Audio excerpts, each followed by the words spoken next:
ভারত হয়ে বাংলাদেশে ঢুকছে কৃত্রিম ডিম। অবিকল ডিমের মতো দেখতে জিনিসটি তৈরি হয় বিভিন্ন রাসায়নিকের মিশ্রণে। খাওয়ার সময় নাকি বোঝার উপায় থাকে না এটা আসল নাকি নকল। যমুনা নিউজের অনুসন্ধানে পাওয়া গেছে এমন ডিমের খোঁজ। আমাদের নিয়মিত আয়োজন আমাদের খাদ্যে আজও থাকছে আফলাকুস সাফার রিপোর্ট। খনিজ, ক্যালসিয়াম, ভিটামিন ও স্নেহজাতীয় উপাদান সব মিলিয়ে সুষম খাবার এই ডিম। প্রায় প্রতিদিনের খাবার তালিকায় থাকে এর উপস্থিতি। কিন্তু এই ডিমেও নাকি ভেজাল হচ্ছে। সন্দেহ থেকেই বাজারের এমন দুটি ডিম নিয়ে যমুনা নিউজ হাজির হয় কৃষি গবেষণা ইনস্টিটিউটে।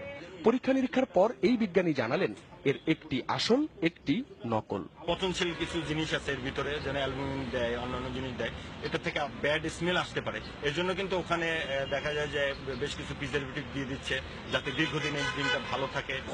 ইন্টারনেট খুঁজে এর সত্যতাও পাওয়া গেল। সরাসরি ক্যালসিয়াম ক্লোরাইড ও কালারিং ডাই দিয়ে তৈরি হয় গাঢ় হলুদ রঙের কুসুম। তার উপর পাতলা স্বচ্ছ রাসায়নিকের আবরণ। এরপর আরো কিছু রাসায়নিকের মিশ্রণে তৈরি হচ্ছে ডিমের সাদা অংশটি। ডিমের মধ্যে যে একটা আবরণ থাকে, এই আবরণটাও থাকে এবং তারপরে ক্যালসিয়াম কার্বনেট থেকে এই উপরের এই আস্তরণটা দেয়া হয়, তারপরে উপরে কালার করা হয়। ইভেন এমন করা হয় যে রং করে যে ওর সাথে মুরগির যে মাঝে মধ্যে রক্ত লেগে থাকে বা ময়লা লেগে থাকে সেটাও আসলে ওরা ইম্পোজ করে দেয় আর্টিফিশিয়ালি। এটা নিশ্চয়ই শরীরের জন্য ক্ষতিকর।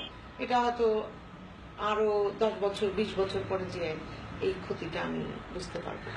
খালি চোখে পার্থক্য বোঝা না গেলেও বাল্বের আলোয় সেই পার্থক্যটি পরিষ্কার। ভেতরটা ঘন কালো আর খোলসটা তুলনামূলক নাজুক। ডিমের পাইকারি বাজারে অনুসন্ধান চালিয়ে পাওয়া গেল সীমান্ত দিয়ে এ ডিম আনা একজনকে। অর্ডার দিয়ে আসে, কেউ ধরে না, কিছু বলে না। আমাদের এই জায়গায় লোকজন আছে, তো ওস্তাদ আছে, তারপর আরো অনেক লোকজন আছে, তারা পাঠায় দেয়, তারাই সব কিছু মিল করে। 2004 সালে চীনে বিভিন্ন রাসায়নিক দিয়ে প্রথম কৃত্রিম ডিম তৈরি হয়। পরে অবশ্য বিভিন্ন চাপের মুখে তা বন্ধ ছিল।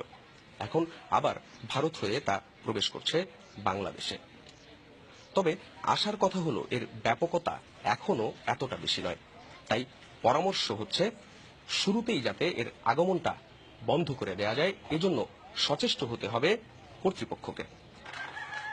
অন্যদিকে স্বাভাবিক ডিমও কি নিরাপদ? মুরগিকে যে হারে অ্যান্টিবায়োটিক আর স্টেরয়েড খাওয়ানো হচ্ছে তা ঢুকে যাচ্ছে ডিমের মধ্যেও। হালকা ডিম বড় হওয়ার জন্য হালকা মিথুরিন দিলাম, এই এখন মিক্স করলাম, এখন এই খাবারটা ব্যবহার করছি। মন্ত্রণালয়ের যারা আছে এগুলোকে মনিটরিং করার জন্য তাদের দেখা এবং এই ধরনের অ্যান্টিবায়োটিক যারা